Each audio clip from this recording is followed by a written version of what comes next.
Hey, this is GoldLink, and you're listening to OTHErtone, leg.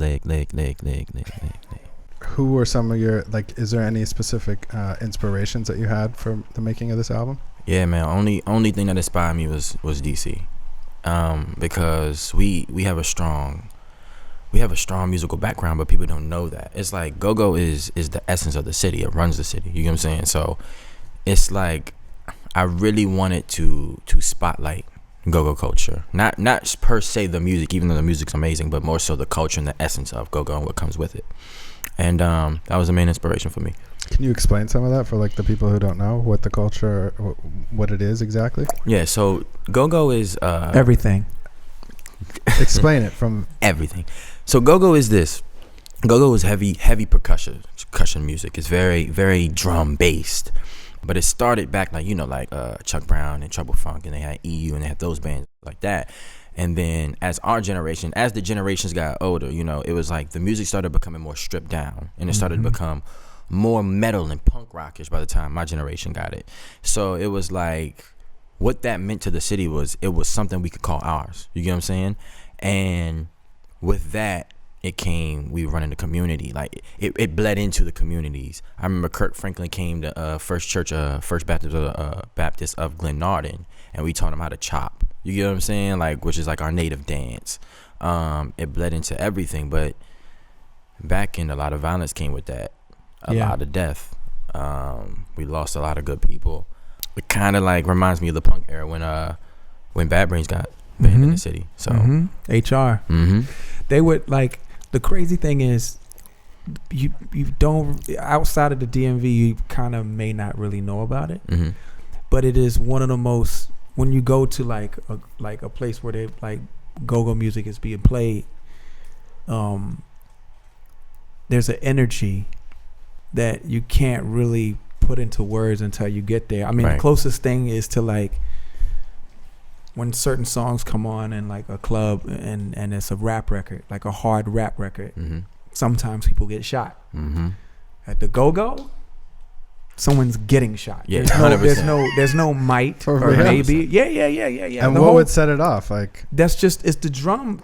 Listen, I don't want to be blasphemous and I don't want nobody to get mad at me, but like it's the drums, bro. The drums put you in a, you just well up, and that backbeat is just, it's you're walking into, you're like, you know what it is, you're stepping into a world, and you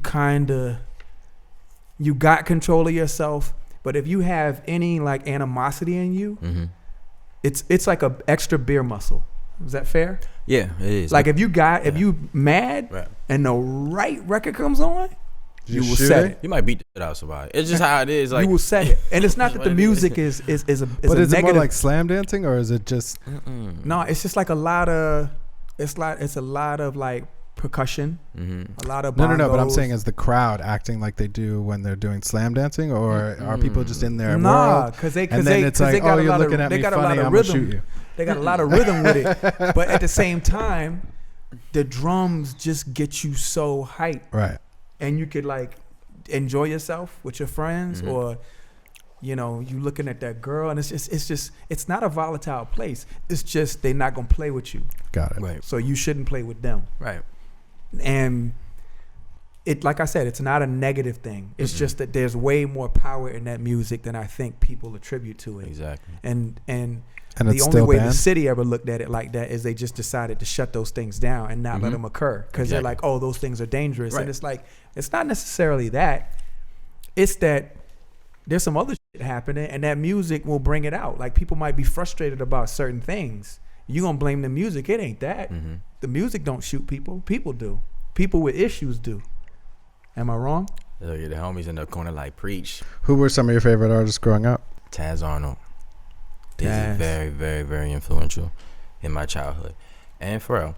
And it's because the thing about it is like, you got to think from where we from. It's my homies. I brought my homies with me. You know what I'm saying? It's like we from the hood. We just talking about the go-go. So it's like we didn't know. I mean, especially me and O. You know what I'm saying? Oh, my man Obi from the south side of DC. If you know anything about that, they don't play. So for him, he's one of the most creative I've ever met in my entire life. And it wasn't until we had people like Pharrell, we had people like Taz, we had people like Andre, which I have a blessing to meet all three, that we had the courage to be able to be different in the environment that we grew up in, because it's very the same. Like, we wear Nike boots, that's what we do. We do this, that's what we do. If we're gonna go to the go-go, that's what we do. Rapping wasn't cool when we was growing up. You know what I'm saying? So having those people show us that we can do different shit and be cool was cool. What were you thinking when you made Ecology of Love? Why? Not why, but what was... Bugging. That was fire. Sometimes I have a tendency to bump my head and just do some wild shit. That was fire. Flavor. Look, when that boy shot AK Ward with the Neptunes and shit, and y'all say, what the fuck? Y'all see that? That's crazy. I'm sorry, I won't say the... But anyway, look, the bitch was like, some. What was she speaking, French? I like purposely really wiped that from my brain, so I don't remember the part, because I get like super embarrassed and feel like awkward and just... That's fire. Yeah, I mean, you know what it is. I see myself as a producer. So when it's time to do things where I have to be in front, I channel other things and other people to do that.